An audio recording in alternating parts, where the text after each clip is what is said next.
ಎಲ್ಲರಿಗೂ ನಮಸ್ಕಾರ. ನನ್ನ ಹೆಸರು ಮನು ಅಂತ. ನೀವು ನೋಡ್ತಾ ಇರೋ ಯೂಟ್ಯೂಬ್ ಚಾನಲ್ ಬಂದು ಮನುಸಿ ಯೂಟ್ಯೂಬ್ ಚಾನಲ್. ಹೊಸಬ್ರಾಗಿರೋ ದಯವಿಟ್ಟು ಸಬ್ಸ್ಕ್ರೈಬ್ ಬಟನ್ನ ಕ್ಲಿಕ್ ಮಾಡಿ, ಪಕ್ಕದಲ್ಲಿರೋ ಬೆಲ್ ಐಕನ್ ಮೇಲೆ ತಪ್ಪದೆ ಕ್ಲಿಕ್ ಮಾಡಿ, ಒಂದು ಶೇರ್ ಮಾಡಿ, ಒಂದು ಲೈಕ್ ಮಾಡಿ. ಇವತ್ತೇನಪ್ಪ ವಿಚಾರ ಅಂತ ಹೇಳಿದ್ರೆ, ಆಹಾರ ಇಲಾಖೆ ಸಂಬಂಧಪಟ್ಟದ್ದು.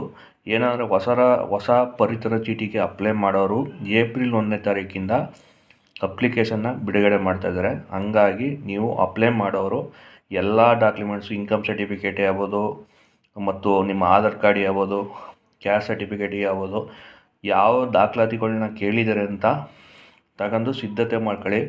ಮತ್ತು ಹೊಸ ಸೇರ್ಪಡೆ ಆದ ನಂತರ ನೀವು ಮೊದಲಾಗಿ ಮಾಡಬೇಕಾಗಿರೋದು ಒಂದೇ ಒಂದು, ಇರೋ ರೇಷನ್ ಕಾರ್ಡಲ್ಲಿ ಏನಾರ ನೀವು ಹಳೆ ರೇಷನ್ ಕಾರ್ಡಲ್ಲಿ ಏನಾರು ಇದ್ದರೆ ಅದನ್ನು ಡಿಲೀಟ್ ಮಾಡಿಸಿ ನೀವು ಹೊಸ ಸೇರ್ಪಡೆಗೆ ಅಪ್ಲಿಕೇಶನ್ನ ಹಾಕಬೇಕಾಯ್ತದೆ. ಇದು ಖಡಾಖಂಡಿತವಾಗಿ ತಿಳ್ಕೊಳ್ಳಿ. ಏಕೆಂದರೆ ಡೈರೆಕ್ಟಾಗಿ ನೀವು ಅಪ್ಲಿಕೇಶನ್ ಹಾಕಬೇಕು ಅಂತ ಹೇಳಿದ್ರೆ ಈ ಕಾರ್ಡಲ್ಲಿ ಡಿಲೀಟ್ ಆದರೆ ಹಳೆ ಕಾರ್ಡಲ್ಲಿ ಹೊಸ ಕಾರ್ಡಿಗೆ ನೀವು ಅಪ್ಲೈ ಮಾಡ್ಬೋದು. ಇಲ್ಲ ಅಂತ ಹೇಳಿದ್ರೆ ಈ ಕಾರ್ಡಲ್ಲಿ ಇಟ್ಕೊಂಡು ಆ ಕಾರ್ಡಿಗೆ ಕೊಡೋಲ್ಲ.